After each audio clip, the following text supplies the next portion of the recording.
તો અને પહેલાના વિડીયોમાં આપણે માહિતીનું અર્થઘટન અને વિશ્લેષણ જોયું. આજના આ વિડીયોમાં આપણે ચક્રવૃદ્ધિ વ્યાજના દાખલાઓ જોવાના છીએ, જેમાં આપણે 2 વર્ષનું, 3 વર્ષનું, 4 વર્ષનું અને વ્યાજ જો દર 6 મહિને ઉમેરાતું હોય તો એ દાખલા કઈ રીતે ગણવા એ પણ જોવાના છીએ. આ વિડીયોમાં આપણે દાખલાઓ ગણવા એકદમ ટૂંકી રીતનો ઉપયોગ કરેલો છે, જેથી પરીક્ષામાં આપણો સમય બચે. આ ઉપરાંત આનો બીજો ભાગ પણ આવવાનો છે, જેમાં આપણે ચક્રવૃદ્ધિ વ્યાજ અને સાદા વ્યાજ વચ્ચેના તફાવતના દાખલા જોવાના છીએ. તો જોડાયેલા રહેજો. ચાલો વિડીયો શરૂ કરીએ.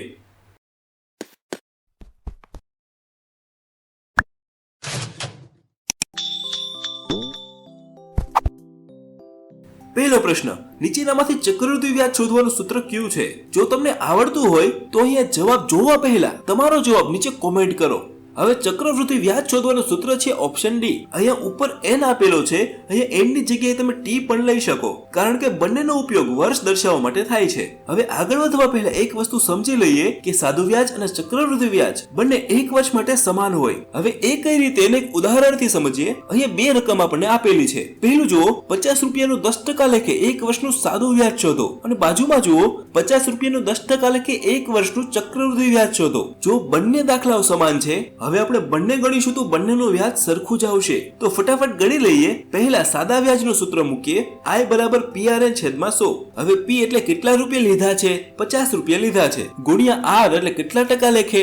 10% લેખે, અને N એટલે કેટલા વર્ષ માટે? 1 વર્ષ માટે, અને છેદમાં 100 જેમ છે નીચે લખી લઈએ. હવે ઉપર નીચે બે શૂન્ય ઉડાડી દઈએ. ઉપર માત્ર 5 બચ્યા છે તો જવાબ આવશે 5. તો સાદું વ્યાજ છે 5 રૂપિયા થાય છે. હવે આપણે ચક્રવૃદ્ધિ વ્યાજ શોધી લઈએ. પહેલું જુઓ, P એટલે 50, કાઉન્સમાં 1 પ્લસ R એટલે 10% અને છેદમાં 100 જેમ છે નીચે લખી નાખવાના. ઉપર N છે જે છે 1 વર્ષ. આગળ ગણીએ, 50 જેમ છે નીચે લખી લઈએ. હવે કાઉન્સની અંદર ગણતરી કરીશું તો નીચેનો ગુણાકાર આગળની સંખ્યા સાથે એટલે 100 × 100, અને જે જવાબ આવે એનો સરવાળો ઉપરની સંખ્યા સાથે એટલે 100 + 10 એટલે આવશે 110. તો કાઉન્સમાં આવશે 110 ના છેદમાં 100. ઉપર 1 જેમ છે નીચે લખી લઈએ. હવે અહીં ઉપર 1 લખો કે ન લખો કઈ ફેર પડતો નથી, કારણ કે કોઈ પણ સંખ્યાનો વર્ગ જો 1 હોય તો એ સંખ્યા પોતે જ આવે. હવે આપણે સીધો ગુણાકાર કરી લઈએ. ઉપર 50 છે, નીચે 100 છે, તો 50 × 100. હવે ઉપર 110 બચ્યા છે અને નીચે 2 બચ્યા છે, તો 110 ના અડધા કરવાના છે. 110 ના અડધા થાય છે 55. તો અહીં એને કુલ રૂપિયા 55 ચૂકવવા પડે. તો હવે આમાં વ્યાજ શોધવું હોય તો શું કરવાનું? તો કેટલા લીધા હતા એ બાદ કરવા પડે. અહીંયા તેને 50 રૂપિયા લીધા હતા, તો 55 માંથી 50 જાય તો હવે 5 રૂપિયા. તો ચક્રવૃદ્ધિ વ્યાજ પણ 5 રૂપિયા આવ્યું છે. આનાથી એ સાબિત થાય છે કે પહેલા વર્ષ માટે સાદું વ્યાજ અને ચક્રવૃદ્ધિ વ્યાજ બંને સમાન હોય. હવે આપણે આગળ જોઈએ. પહેલું સ્ટેપ, 2 વર્ષ માટે ચક્રવૃદ્ધિ વ્યાજ. પહેલો દાખલો જોઈએ, 100 રૂપિયાનું 10% લેખે 2 વર્ષનું ચક્રવૃદ્ધિ વ્યાજ શોધો. હવે આ દાખલો આપણે બે રીતે ગણીશું. એક ટૂંકી રીતે ગણીશું અને એક સૂત્રની મદદથી ગણીશું. પહેલા આપણે ટૂંકી રીત જોઈ લઈએ. પહેલા તો જોવાનું કેટલા વર્ષનું પૂછેલું છે. અહીં આપણે 2 વર્ષનું પૂછેલું છે, તો આપણે પહેલા લખી લઈએ 2 વર્ષ. જ્યારે પણ આપણે 2 વર્ષ માટે પૂછેલું હોય ત્યારે આપણે માત્ર 2/1 યાદ રાખવાનું છે. અહીં આપણે 2 વર્ષનું શોધવાનું કીધેલું છે, તો આપણે 2 વાર 10% કરવાના. તો પહેલા વર્ષ માટે જોઈએ 100 ના 10%. અહીં 10% એટલે 10 ના છેદમાં 100. હવે અહીં ઉડાડીએ, ઉપર નીચે 100 ઉડી જશે. અહીં માત્ર 10 બચ્યા છે તો લખી લઈએ 10. હવે બરાબર સમજો, બીજા વર્ષ માટે જે પણ જવાબ આવ્યો હોય તેના ફરીથી 10% શોધવાના. તો અહીં 10 જવાબ આવ્યો છે તો એના ફરીથી 10% શોધવાના. તો 10 × 10%. 10% એટલે 10 ના છેદમાં 100. હવે ઉપર નીચે બે શૂન્ય ઉડાડી દઈએ. અહીં માત્ર 1 બચ્યા છે તો જવાબ આવશે 1. તો પહેલા વર્ષ માટે 10 અને બીજા વર્ષ માટે 1. હવે બરાબર સમજો, ઉપર જુઓ ગુણોત્તર શું હતો? 2/1. તો આપણે કઈ નથી કરવાનું, પહેલા વર્ષને 2 વડે અને બીજા વર્ષને 1 વડે ગુણી નાખવાનું છે. એટલે 10 × 2 અને 1 × 1. પહેલું 10 × 2 = 20 અને નીચે 1 × 1 = 1. બંનેનો સરવાળો કરીએ તો જવાબ આવશે 21. તો આપણને ચક્રવૃદ્ધિ વ્યાજ મળી ગયું છે 21. તો આ એકદમ ટૂંકી રીત છે. આની તમે પ્રેક્ટિસ કરજો, જેથી માત્ર તમે 15 થી 20 સેકન્ડમાં જ દાખલો ગણી લેશો. હવે કદાચ માની લો કે તમને ચક્રવૃદ્ધિ વ્યાજની જગ્યાએ કુલ કેટલા રૂપિયા થાય એમ પૂછેલું છે, તો માં કઈ અઘરું નથી. કેટલા રૂપિયા લીધા છે? 100 રૂપિયા લીધા છે. તેમાં આપણે 2 વર્ષનું વ્યાજ ઉમેરી દેવાનું છે, એટલે 100 + 21 એટલે જવાબ આવશે 121. જો તમને કુલ પૂછેલું હોય તો આ રીતે ગણવું. હવે આ જ દાખલો આપણે ફટાફટ સૂત્રની મદદથી ગણી લઈએ. પહેલું P એટલે 100, કાઉન્સમાં 1 પ્લસ R એટલે 10% અને છેદમાં 100 જેમ છે નીચે લખી લઈએ. ઉપર n છે વર્ષ જે છે 2 વર્ષ. હવે આગળ ઉપરથી 100 જેમ છે નીચે લખી લઈએ. આપણે આગળ જોયું એ જ રીતે 100 એકુ 100, 100 માં 10 ઉમેરીએ તો 110 ના છેદમાં 100 અને ઉપર 2 જેમ છે નીચે લખી લઈએ. હવે બરાબર સમજજો, અહીં કૌંસની ઉપર 2 ઘાત આપેલી છે તો અંદર જે સંખ્યા હોય તેને આપણે 2 વાર લખવી પડે, એટલે કે 100 ગુણ્યા 110 ના છેદમાં 100 ગુણ્યા 110 ના છેદમાં 100. હવે અહીં જે ઉડતું હોય ઉડાડી દઈએ. પહેલા તો ઉપર નીચે 100 ઉડાડી દઈએ, ત્યારબાદ નીચે 2 શૂન્ય અને ઉપર 2 શૂન્ય ઉડાડી દઈએ. ઉપર માત્ર 11 અને 11 બચ્યા છે તો 11 ગુણ્યા 11 કરશો તો જવાબ આવશે 121. તો આપણે 2 વર્ષ બાદ 121 રૂપિયા ચૂકવવા પડે. હવે આપણે ચક્રવૃદ્ધિ વ્યાજ શોધવું હોય તો આપણે કેટલા લીધા હતા? 100 રૂપિયા લીધા હતા, એ બાદ કરવા પડે. તો 121 માંથી 100 જાય તો આવે 21. તો બંને રીતમાં જવાબ તો આપણે સરખો જ આવશે. હવે આગળના દાખલા બધા આપણે ટૂંકી રીતે ગણીશું, કારણ કે ટૂંકી રીતે આપણો સમય બચાવશે. આગળ જોઈએ. 3000 રૂપિયાનું 10% લેખે 2 વર્ષનું ચક્રવૃદ્ધિ વ્યાજ શોધો. જેમ જોયું એ જ રીતે પહેલા જોવાનું કેટલા વર્ષનું કીધેલું છે? 2 વર્ષનું કીધેલું છે. તો 2 વર્ષ એટલે 2 જેમ 1. પહેલું જો 3000 નું 10% લેખે તો પહેલા વર્ષ માટે 3000 ગુણ્યા 10%. 10% એટલે 10 ના છેદમાં 100. હવે ઉડાડીએ. ઉપર નીચે 2 શૂન્ય ઉડી જશે. ઉપર 30 બચ્યા છે અને 10 બચ્યા છે તો 3 એકુ 3 અને 2 શૂન્ય પાછળ લગાવી દેવાના. જવાબ આવશે 300. હવે બીજા વર્ષ માટે જે પણ જવાબ આવ્યો છે તેના ફરીથી 10% શોધવાના, એટલે 300 ગુણ્યા 10%. 10% એટલે 10 ના છેદમાં 100. અહીં ઉપર નીચે 2 શૂન્ય ઉડાડી દઈએ. ઉપર 3 બચ્યા છે અને 10 બચ્યા છે તો આવશે 30. તો પહેલામાં 300 અને બીજામાં 30. હવે આપણે ગુણી નાખીએ. ઉપર ગુણોત્તર જુઓ 2 જેમ 1 છે તો વારાફરતી પહેલા વર્ષને 2 આપીએ અને બીજા વર્ષને 1 આપીએ. ઉપર 3 દુ 6 એટલે 600 અને નીચે 3 એકુ 3 એટલે 30. બંનેનો સરવાળો કરીએ તો જવાબ આવશે 630. તો આપણે ચક્રવૃદ્ધિ વ્યાજ મળી ગયું છે 630. તો આ એકદમ ટૂંકી રીત છે. જેટલી પણ તમે આની પ્રેક્ટિસ કરશો એટલું તમે ઝડપી ગણતા શીખશો. આગળ જોઈએ. 5000 નું 12% લેખે 2 વર્ષનું ચક્રવૃદ્ધિ વ્યાજ શોધો. જેમ ગણતા હોય એ જ રીતે 2 વર્ષનું કીધેલું છે તો 2 જેમ 1. પહેલા વર્ષ માટે 5000 નું 12% એટલે 5000 ગુણ્યા 12%. 12% એટલે 12 ના છેદમાં 100. ઉપર નીચે 2 શૂન્ય ઉડાડી દઈએ. ઉપર 50 બચ્યા છે અને 12 બચ્યા છે તો 12 પંચા 60 એટલે આવશે 600. હવે બીજા વર્ષ માટે જે પણ જવાબ આવ્યો છે તેના ફરીથી 12% એટલે 600 ગુણ્યા 12%. 12% એટલે 12 ના છેદમાં 100. ઉપર નીચે 2 શૂન્ય ઉડાડી દઈએ. ઉપર 12 બચ્યા છે અને 6 બચ્યા છે તો 12 6 72. હવે ગુણોત્તર ગુણી નાખીએ. પહેલા માટે 2, બીજા માટે 1. પહેલું જુઓ 6 દુ 12 એટલે 1200 અને નીચે 72 એકુ 72. બંનેનો સરવાળો કરીશું તો જવાબ આવશે 1272. તો વ્યાજ આવે છે 1272. આગળ જોઈએ. સતીશે 625 રૂપિયા ચક્રવૃદ્ધિ વ્યાજે 4% લેખે 2 વર્ષ માટે લીધા છે. તેને 2 વર્ષના અંતે કેટલા રૂપિયા ચૂકવવા પડશે? જો અહીં આપણે કુલ રૂપિયા શોધવાના કીધેલા છે તો જેમ કરતા હોય એ જ રીતે કેટલા વર્ષ માટે કીધેલા છે? 2 વર્ષ માટે કીધેલા છે તો લખી લઈએ 2 જેમ 1. હવે પહેલું જો 625 રૂપિયા 4% લેખે એટલે પહેલા વર્ષ માટે 625 ગુણ્યા 4. 4% એટલે 4 ના છેદમાં 100. હવે જો ઉડાડવા માટે આપણે ભાગ પાડીએ. ઉપર જો 625 છે એ 25 નો વર્ગ થાય એટલે 25 ગુણ્યા 25 અને નીચે જુઓ 100 છે એટલે 25 ચોકુ 100. હવે આપણે ઉડાડીએ. ઉપર નીચે 25 ઉડી જશે અને આ તરફ જુઓ 4 પણ સરખા છે તો ઉપર નીચે 4 ઉડી જશે. અહીં માત્ર 25 બચ્યા છે તો જવાબ આવશે 25. હવે બીજા વર્ષ માટે જે પણ જવાબ આવ્યો છે તેના ફરીથી 4% એટલે 25 ગુણ્યા 4%. અહીં ઉપર જો 25 છે નીચે 100 છે તો 25 ચોકુ 100 થાય છે તો એ ઉડાડીએ. અહીં ઉપર નીચે 4 પણ સરખા છે તો એ પણ ઉડી જશે. અહીં કાંઈ પણ નથી બચ્યું તો જવાબ આવશે 1. હવે આપણે ગુણી નાખીએ. પહેલા માટે 2 અને બીજા માટે 1. પહેલામાં 25 દુ 50 અને બીજામાં 1 એકુ 1. બંનેનો સરવાળો કરીશું તો જવાબ આવશે 51. તો ચક્રવૃદ્ધિ વ્યાજ મળ્યું છે 51. પણ અહીં આપણને કુલ રૂપિયા કેટલા ચૂકવવા પડે એમ પૂછેલું છે. તો કેટલા લીધા હતા? 625 રૂપિયા લીધા હતા અને વ્યાજ કેટલું થયું છે? 51 રૂપિયા વ્યાજ થયું છે.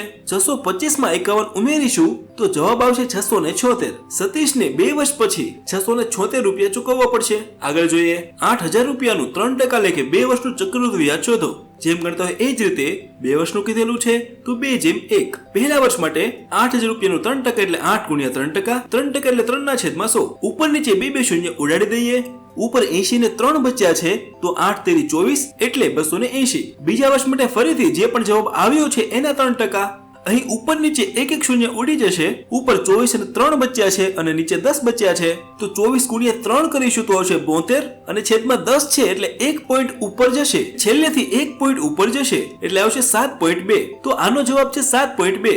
હવે આપણે ગુણી નાખીએ. પહેલાને 2 વડે અને બીજાને 1 વડે. ઉપર 24 ગુણ્યા 2 કરીશું તો 24 દુ 48 એટલે 480 અને નીચે 7.2 નો ગુણાકાર એક સાથે કરીએ તો 7.2 જ આવશે. હવે બંનેનો સરવાળો કરીએ તો જવાબ આવશે 487.2. અને જો તમને સરવાળાના પોઈન્ટ વાળા દાખલા ન આવડતા હોય તો એનો વિડીયો પણ ચેનલ ઉપર છે, તમે જોઈ શકો છો. તો અહીં જવાબ આવી ગયો છે 487.2. અહીં આપણું પહેલું સ્ટેપ પૂરું થાય છે અને પ્રેક્ટિસ માટેના દાખલાઓ સ્ક્રીન ઉપર દેખાય છે. આ ગણજો ને પ્રેક્ટિસ કરજો. આ દાખલાનો જવાબ કોમેન્ટ સેક્શનમાં આપેલા છે તો જોઈ લેજો. હવે આપણે બીજા સ્ટેપ સુધી પહોંચી ગયા છીએ, જ્યાં આપણે એ જોઈશું કે જો 3 વર્ષ માટે ચક્રવૃદ્ધિ વ્યાજ શોધવાનું કીધેલું હોય તો એ કઈ રીતે શોધવું. હવે પહેલા એક વસ્તુ સમજી લો કે 2 વર્ષ માટે હતું તો આપણે શું કરતા હતા કે 2:1 નો ઉપયોગ કરતા હતા. હવે સમજો કે 3 વર્ષ માટે કીધેલું છે તો 3:1 તો આવશે જ. આગળ 3 આવશે, પાછળ 1 આવશે. હવે વચ્ચે શું આવશે બરાબર સમજો. વચ્ચે ઉપલી સંખ્યાનો સરવાળો આવે.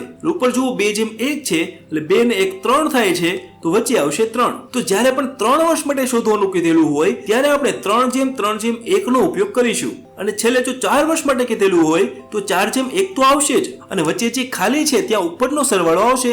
એટલે ઉપર જુઓ 3 અને 3 છે તો 3 ને 3 6 અને ત્યારબાદની સંખ્યા જુઓ 3 અને 1 છે તો 3 ને 1 4. તો જ્યારે પણ 4 વર્ષ માટે કીધેલું હોય ત્યારે આપણે 4:6:4:1 નો ઉપયોગ કરીશું. હવે આપણે દાખલો જોઈએ. 5000 રૂપિયાનું 10% લેખે 3 વર્ષનું ચક્રવૃદ્ધિ વ્યાજ શોધો. જો અહીં આપણે 3 વર્ષ કીધેલા છે તો લખી લઈએ 3:3:1. હવે સમજો આપણે 3 વર્ષ કીધેલા છે તો આપણે 10% 3 વાર શોધવા પડશે. પહેલા દાખલામાં 2 વર્ષ હતું તો આપણે 2 વાર ગણતા હતા. અહીંયા 3 વર્ષ છે તો આપણે 3 વાર ગણવાનું છે. જેમ ગણતા હોય એ જ રીતે પહેલા 5000 નું 10% કીધેલું છે તો 5000 ગુણ્યા 10%.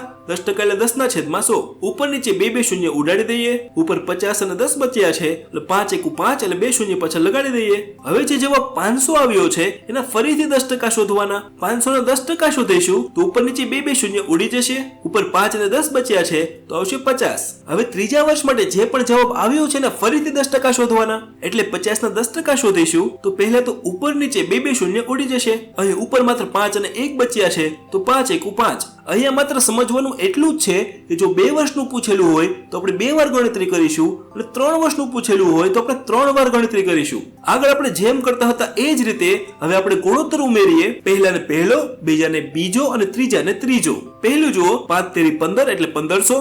બીજું 5 × 15 એટલે 150 અને ત્રીજું 5 × 5. ત્રણેયનો સરવાળો કરીશું તો જવાબ આવશે 1655. તો આપણને વ્યાજ મળી ગયું છે 1655. હવે કદાચ તમને કુલ શોધવાનું કીધેલું હોત તો એમાં કઈ અઘરું નથી. 5000 રૂપિયા લીધા છે અને 1655 રૂપિયા વ્યાજ થયું છે તો 5000 માં 1655 રૂપિયા ઉમેરશો તો જવાબ આવશે 6655. આગળ જોઈએ 20000 રૂપિયાનું 5% લેખે 3 વર્ષનું ચક્રવૃદ્ધિ વ્યાજ શોધો. જેમ કરતા હોય એ જ રીતે 3 વર્ષનું કીધેલું છે તો 3:3:1. પહેલા વર્ષ માટે 20000 નું 5% લેખે 20000 ગુણ્યા 5%. 5% એટલે 5 ના છેદમાં 100. ઉપર નીચે 2 શૂન્ય ઉડી જશે. ઉપર 200 બચ્યા છે અને 5 બચ્યા છે તો 2 × 5 = 10 એટલે આવશે 1000. હવે બીજા વર્ષ માટે જે પણ જવાબ આવ્યો છે તેના ફરીથી 5%. અહીં પણ ઉપર નીચે 2 શૂન્ય ઉડી જશે. ઉપર 10 બચ્યા છે અને 5 બચ્યા છે તો 10 × 5 = 50. હવે ત્રીજા વર્ષ માટે જે પણ જવાબ આવ્યો છે તેના ફરીથી 5%. ઉપર નીચે 1 શૂન્ય ઉડી જશે. ઉપર જુઓ 5 અને 5 બચ્યા છે, નીચે 10 બચ્યા છે તો 25 × 25 અને છેદમાં 10 છે એટલે 1 પોઈન્ટ ઉપર જશે તો જવાબ આવશે 2.5. હવે આપણે ગુણોત્તર વડે ગુણી નાખીએ. પહેલા માટે પહેલો, બીજા માટે બીજો અને ત્રીજા માટે ત્રીજો. પહેલાનો જવાબ આવશે 3000, બીજાનો 5 × 15 એટલે 150 અને ત્રીજાનો જેમ છે 2.5. ત્રણેયનો સરવાળો કરીશું તો જવાબ આવશે 3152.5. તો વ્યાજ મળે છે 3152.5. આગળ જોઈએ 25000 નું 12% લેખે 3 વર્ષનું ચક્રવૃદ્ધિ વ્યાજ શોધો. જેમ કરતા હોય એ જ રીતે 3 વર્ષનું કીધેલું છે તો 3:3:1. પહેલા વર્ષ માટે 25000 ગુણ્યા 12%. 12% એટલે 12 ના છેદમાં 100.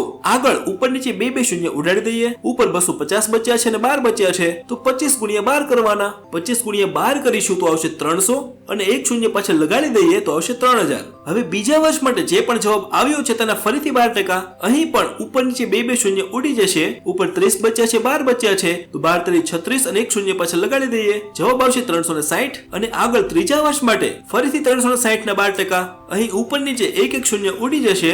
ઉપર 36 બચ્યા છે અને 12 બચ્યા છે તો 36 × 12 કરીશું તો જવાબ આવશે 432 અને છેદમાં 10 છે તો 1 પોઈન્ટ ઉપર જશે તો છેલ્લે જવાબ આવશે 43.2. હવે આપણે ગુણોત્તર વડે ગુણી નાખીએ. પહેલા માટે પહેલું, બીજા માટે બીજું અને ત્રીજા માટે ત્રીજું. પહેલાનો ગુણાકાર કરીએ. 3 × 3 = 9 એટલે આવશે 9000. 360 × 3 કરીશું તો જવાબ આવશે 1080 અને ત્રીજું જેમ જેમ લખી નાખવાનું. ત્રણેયનો સરવાળો કરીશું તો જવાબ આવશે 10,123.2. તો 3 વર્ષ માટેના દાખલાઓ આ રીતે ગણવા. અહીં આપણું બીજું સ્ટેપ પણ પૂરું થાય છે અને પ્રેક્ટિસ માટેના દાખલાઓ સ્ક્રીન ઉપર દેખાય છે. આ ગણજો ને પ્રેક્ટિસ કરજો. હવે આપણે પહોંચી ગયા છીએ 4 વર્ષ માટે. પહેલો દાખલો જોઈએ. 10,000 રૂપિયાનું 10% લેખે 4 વર્ષનું ચક્રવૃદ્ધિ વ્યાજ શોધો. અહીં આપણને 4 વર્ષનું કીધેલું છે તો 4 વર્ષનો ગુણોત્તર આપણે શું જોઈ ગયા? 4:6:4:1. અહીં આપણને 4 વર્ષ કીધેલું છે તો આપણે 4 વાર ગણવું પડશે. પહેલા વર્ષ માટે જોઈએ 10,000 ગુણ્યા 10%. 10% એટલે 10/100. અહીં ઉપર નીચે બે શૂન્ય ઉડાડી દઈએ. ઉપર 100 બચ્યા છે 10 બચ્યા છે તો આવશે 1000. હવે બીજા વર્ષ માટે જે પણ જવાબ આવ્યો છે તેના ફરીથી 10% એટલે 1000 ગુણ્યા 10%. અહીંયા પણ ઉપર નીચે બે શૂન્ય ઉડી જશે. ઉપર 10 અને 10 બચ્યા છે તો આવશે 100. ત્રીજા વર્ષ માટે જે પણ જવાબ આવ્યો છે એના ફરીથી 10% એટલે 100 ગુણ્યા 10%. અહીં પણ ઉપર નીચે 100 ઉડી જશે. ઉપર માત્ર 10 બચ્યા છે તો આવશે 10. અને ચોથા વર્ષ માટે ફરીથી 10% એટલે 10 ગુણ્યા 10%. અહીંયા પણ ઉપર નીચે બે શૂન્ય ઉડી જશે. અહીં કઈ નથી બચ્યું તો આવશે 1. હવે આપણે ગુણોત્તર વડે ગુણી નાખીએ. પહેલા માટે પહેલો, બીજા માટે બીજો, ત્રીજા માટે ત્રીજો અને ચોથા માટે ચોથો. પહેલાનો જવાબ આવશે 4000, બીજાનો જવાબ આવશે 600, ત્રીજાનો જવાબ આવશે 40 અને ચોથાનો જવાબ આવશે 1. બધાનો સરવાળો કરીએ તો જવાબ આવશે 4641. તો જ્યારે આપણે 4 વર્ષનું કીધેલું હોય ત્યારે તેને આ રીતે ગણીશું. 12,000 રૂપિયાનું 30% લેખે 4 વર્ષનું ચક્રવૃદ્ધિ વ્યાજ શોધો. જેમ ગણતા હોય એ જ રીતે 4 વર્ષનું કીધેલું છે તો 4:6:4:1. પહેલા વર્ષ માટે 12,000 ગુણ્યા 30% એટલે 30/100. ઉપર નીચે બે શૂન્ય ઉડી જશે. ઉપર 120 બચ્યા છે અને 30 બચ્યા છે તો 12 36 અને બે શૂન્ય પાછળ લગાવી દેવાના તો આવશે 3600. બીજા વર્ષ માટે જે પણ જવાબ આવ્યો છે તેના ફરીથી 30% એટલે 3600 ગુણ્યા 30%. અહીંયા પણ ઉપર નીચે બે શૂન્ય ઉડી જશે. 36 ગુણ્યા 30 કરીશું તો જવાબ આવશે 1080. ત્રીજા વર્ષ માટે જે પણ જવાબ આવ્યો છે તેના ફરીથી 30% એટલે 1080 ગુણ્યા 30%. અહીંયા પણ ઉપર નીચે બે શૂન્ય ઉડી જશે. 108 ગુણ્યા 3 કરીશું તો જવાબ આવશે 324. ચોથા વર્ષ માટે ફરીથી 30% એટલે 324 ગુણ્યા 30%. અહીંયા ઉપર નીચે એક શૂન્ય ઉડી જશે. હવે 324 ગુણ્યા 3 કરીશું તો જવાબ આવશે 972 અને છેદમાં 10 બચ્યા છે તો 1 પોઈન્ટ ઉપર જશે એટલે જવાબ આવશે 97.2. હવે આપણે ગુણોત્તર વડે ગુણી નાખીએ. પહેલા માટે પહેલું, બીજા માટે બીજું, ત્રીજા માટે ત્રીજું અને ચોથા માટે ચોથું. પહેલું 36 ગુણ્યા 4 કરીશું તો જવાબ આવશે 144 અને બે શૂન્ય પાછળ લગાવી દેવાના. બીજાનો જવાબ આવશે 6480, ત્રીજાનો 1296 અને ચોથાનો 97.2. હવે બધાનો સરવાળો કરીશું તો જવાબ આવશે 23,173.2. તો અહીંયા આપણું ત્રીજું સ્ટેપ પણ પૂરું થાય છે અને પ્રેક્ટિસ માટેનો દાખલો સ્ક્રીન ઉપર દેખાય છે. આ ગણજો ને પ્રેક્ટિસ કરજો. હવે આપણે ચોથા સ્ટેપ સુધી પહોંચી ગયા છીએ જ્યાં આપણે એ જોઈશું કે જો વ્યાજ દર 6 મહિને ઉમેરાતું હોય તો એ દાખલા કઈ રીતે ગણવા. પહેલો દાખલો જોઈએ. 5,000 રૂપિયાનું 6% લેખે 1 વર્ષનું ચક્રવૃદ્ધિ વ્યાજ શોધો. જો અહીંયા આપણે વ્યાજ દર 6 મહિને ઉમેરવાનું કીધેલું છે. ખૂબ સરળ છે, બરાબર ધ્યાન રાખજો. અહીં આપણે વ્યાજ દર 6 મહિને કીધેલું છે પણ આપણને તો અહીં 1 વર્ષનું આપેલું છે. જો 1 વર્ષનું આપણને 6% આપેલું છે એટલે કે આખા વર્ષનું 6% હોય તો 6 મહિના એટલે અડધા વર્ષનું કેટલું થાય? 6 ના અડધા કરવાના છે. 6 ના અડધા થાય છે 3 તો આવશે 3%. એટલે જો આપણે 6 મહિને ઉમેરવું હોય તો આપણે જે પણ વ્યાજનો દર આપેલો હોય તેને અડધો કરી નાખવાનો છે. હવે બરાબર સમજજો. આપણને અહીં 1 વર્ષનું કીધેલું છે તો આપણે 1 વર્ષમાં કેટલી વાર ઉમેરવું પડે? તો આપણને એમ કીધેલું છે કે દર 6 મહિને ઉમેરવું એટલે આપણે 1 વર્ષમાં 2 વાર ઉમેરવું પડે. હવે આપણને ખબર છે કે 2 વાર ઉમેરવું હોય તો આપણને શું યાદ છે? તો આપણે પહેલો ગુણોત્તર હતો 2:1. કારણ કે અહીં આપણને વર્ષમાં 2 વખત કીધેલું છે એટલે સમજી લો કે આપણને 2 વર્ષનું જ કીધેલું છે એટલે ગુણોત્તરનો ઉપયોગ કરીશું 2:1 નો. હવે આપણે જેમ ગણતા હતા એમ જ ગણીએ. પહેલા 6 મહિના માટે 5,000 ગુણ્યા 3%. 3% એટલે 3/100 ઉડાડીએ. ઉપર નીચે બે શૂન્ય ઉડી જશે. ઉપર 50 બચ્યા છે 3 બચ્યા છે તો 5×3=15 એટલે આવશે 150. હવે બીજા 6 મહિના માટે જે પણ જવાબ આવ્યો છે તેના ફરીથી 3%. અહીં ઉપર નીચે એક શૂન્ય ઉડી જશે. ઉપર 15 બચ્યા છે 3 બચ્યા છે તો 15×3=45 અને છેદમાં 10 બચ્યા છે તો 4.5. અહીં આપણે 6 મહિનાનું શોધી લીધું છે. હવે આપણે ગુણોત્તરનો ઉપયોગ કરીએ. પહેલા માટે પહેલું અને બીજા માટે બીજું. પહેલામાં 15×30 એટલે આવશે 300 અને બીજું જેમ જેમ લખી નાખવાનું. બંનેનો સરવાળો કરીશું તો જવાબ આવશે 304.5. તો વ્યાજ જો આપણે દર 6 મહિને ઉમેરીએ તો જવાબ આવે 304.5. તો જ્યારે પણ 6 મહિને ઉમેરવાનું હોય ત્યારે આ રીતે ગણવું. આગળ જોઈએ. 10,000 રૂપિયાનું 12% લેખે 1 વર્ષનું ચક્રવૃદ્ધિ વ્યાજ શોધો. અહીં આપણને 6 મહિને ઉમેરવાનું કીધેલું છે તો જેમ આગળ જોયું તે જ રીતે પહેલા કેટલા ટકા લેખે કીધેલું છે? 12% લેખે કીધેલું છે. 12% છે 1 વર્ષનું છે. જો આપણે 6 મહિનાનું શોધવું હોય તો આપણે એના અડધા કરવા પડે, તો 12 ના અડધા થાય છે 6, તો આવશે 6%. અહીંયા આપણને 1 વર્ષ કીધેલું છે, તો 1 વર્ષમાં કેટલી વાર ઉમેરવાનું હોય? 2 વાર ઉમેરવાનું હોય. તો આપણે ક્યાં ગુણોત્તરનો ઉપયોગ કરીશું? 2:1 નો. હવે પહેલા 6 મહિના માટે 10,000 ગુણ્યા 6%, 6% એટલે 6/100. અહીં ઉપર નીચે 2 શૂન્ય ઉડી જશે, ઉપર 100 બચ્યા છે અને 6 બચ્યા છે, તો આવશે 600. હવે બીજા 6 મહિના માટે ફરીથી 600 ના 6%, અહીં પણ ઉપર નીચે 2 શૂન્ય ઉડી જશે, ઉપર 6 અને 6 બચ્યા છે, તો 36. હવે આપણે ગુણોત્તર વડે ગુણી નાખીએ. પહેલા માટે પહેલું, બીજા માટે બીજું. પહેલું જુઓ, 6 દુ 12 એટલે 1200 અને બીજું 36 એકુ 36. હવે બંનેનો સરવાળો કરીશું તો 1236, તો વ્યાજ મળે છે 1236. આગળ જોઈએ, જો દર 6 મહિને વ્યાજની ગણતરી થાય તો 1600 રૂપિયાનું 10% લેખે દોઢ વર્ષનું ચક્રવૃદ્ધિ વ્યાજ શોધો. જો અહીંયા પણ 6 મહિને કીધેલું છે. પહેલા તો જે પણ આપણે વ્યાજનો દર આપેલો હોય તેને આપણે અડધો કરી નાખવાનો છે. અહીંયા 10% આપેલું છે, તો 10 ના અડધા થાય છે 5. હવે બરાબર સમજો, આપણે દોઢ વર્ષનું કીધેલું છે કે દોઢ વર્ષ એટલે 6 મહિના લેખે કેટલી વાર ઉમેરવું પડે? દોઢ વર્ષમાં 3 વાર ઉમેરવું પડે. તો આપણે ક્યાં ગુણોત્તરનો ઉપયોગ કરીશું કે જેમાં 3 વાર ઉમેરી શકીએ? તો એમાં આવશે 3:3:1. કારણ કે અહીંયા આપણને 6 મહિને કીધેલું છે અને દોઢ વર્ષ આપેલું છે, તો દોઢ વર્ષમાં આપણે 3 વાર ઉમેરવું પડે. એટલે આપણે ગુણોત્તરનો ઉપયોગ કરીશું 3:3:1. હવે આપણે ગણી લઈએ. પહેલા 6 મહિના માટે 1600 ગુણ્યા 5%, એટલે 5/100. ઉપર નીચે 2 શૂન્ય ઉડી જશે, ઉપર 16 બચ્યા છે, 5 બચ્યા છે, તો 16×5 = 80. હવે બીજા 6 મહિના માટે ફરીથી 80 ગુણ્યા 5%. અહીં ઉપર નીચે તમે એક શૂન્ય ઉડાડી શકો છો, પરંતુ થોડુંક અલગ રીતે સાદુરૂપ આપીએ. ઉપર 5 છે, નીચે 100 છે, તો 20×100. નીચે 20 છે, ઉપર 80 છે, તો 20×80, તો જવાબ આવે છે 4. હવે ફરીથી 6 મહિના માટે 4 ગુણ્યા 5%. અહીં ઉપર 5×20 થાય છે અને છેદમાં 2 શૂન્ય છે, તો ઉપર 2 પોઈન્ટ આગળ ખસે, તો જવાબ આવે 0.20. ચલો હવે આપણને મળી ગયું છે કે દોઢ વર્ષમાં 3 વાર ઉમેરવું પડે. હવે આપણે ગુણોત્તર વડે ગુણી નાખીએ. પહેલા માટે પહેલું, બીજા માટે બીજું અને ત્રીજા માટે ત્રીજું. પહેલું જુઓ, 8×3 = 24 એટલે 240. બીજું 4×3 = 12 અને ત્રીજું 0.20. ત્રણેયનો સરવાળો કરીશું તો જવાબ આવશે 252.20. તો વ્યાજ મળે છે 252.20. તો જ્યારે પણ દોઢ વર્ષનું કીધેલું હોય ત્યારે તેને આ રીતે ગણવું. આગળ જોઈએ, જો દર 6 મહિને વ્યાજની ગણતરી થાય તો 7,000 રૂપિયાનો 4% લેખે 1.1/2 વર્ષનું ચક્રવૃદ્ધિ વ્યાજ શોધો. તો જેમ આગળ જોયું તે જ રીતે 6 મહિના કીધેલા છે, તો આપણે વ્યાજના દરને અડધો કરી નાખવાનો. 4 ના અડધા થાય છે 2. હવે અહીં જુઓ, 1.1/2 એટલે 1 વર્ષ આખું અને અડધું વર્ષ બીજું, એટલે દોઢ વર્ષ જ છે. એટલે આપણને દોઢ વર્ષનું શોધવાનું કીધેલું છે. દોઢ વર્ષ માટે કયો ગુણોત્તર હતો? 3:3:1. હવે આપણે જેમ ગણતો એમ ગણી લઈએ. પહેલા 6 મહિના માટે 7,000 ગુણ્યા 2%, એટલે 2/100. ઉપર નીચે 2 શૂન્ય ઉડી જશે, ઉપર 70 બચ્યા છે, 2 બચ્યા છે, તો 7 દુ 14 એટલે આવશે 140. બીજા 6 મહિના માટે 140 ગુણ્યા 2%. અહીંયા ઉપર નીચે 1 શૂન્ય ઉડી જશે, ઉપર 14 બચ્યા છે અને 2 બચ્યા છે, તો 14 દુ 28 અને નીચે 10 બચ્યા છે, તો 1 પોઈન્ટ ઉપર ખસે, તો આવે 2.8. અને ફરીથી ત્રીજી વાર ઉમેરીએ તો 2.8 ગુણ્યા 2%. અહીંયા આપણે 28 ગુણ્યા 2 જ કરવાના છે. 28 ગુણ્યા 2 કરશો તો આવશે 56. નીચે 2 શૂન્ય છે અને 1 પોઈન્ટ ઉપર છે, એટલે કુલ 3 પોઈન્ટ પાછળ ખસેડવાનું છે, એટલે 0.056. ચલો હવે આપણે ગુણોત્તર વડે ગુણી નાખીએ. પહેલા માટે પહેલું, બીજા માટે બીજું અને ત્રીજા માટે ત્રીજું. પહેલું જુઓ, 14 ગુણ્યા 3 કરીએ તો 14×3 = 42 એટલે આવશે 420. બીજું જુઓ, 28 ગુણ્યા 3 કરીશું તો આવશે 84 અને 1 પોઈન્ટ લગાવી દેવાનો, એટલે આવશે 8.4. અને છેલ્લું જેમ છે એમ લખી નાખવાનું છે. હવે ત્રણેયનો સરવાળો કરીશું તો જવાબ આવશે 428.456. તો અહીં આપણું ચોથું સ્ટેપ પણ પૂરું થાય છે અને પ્રેક્ટિસ માટેના દાખલાઓ સ્ક્રીન ઉપર દેખાય છે. આ ગણજો ને પ્રેક્ટિસ કરજો. તો આશા રાખું છું કે આ વિડીયોમાં તમને ઘણું બધું જાણવા મળ્યું હશે. ચલો હું મળું આગળના વિડીયોમાં.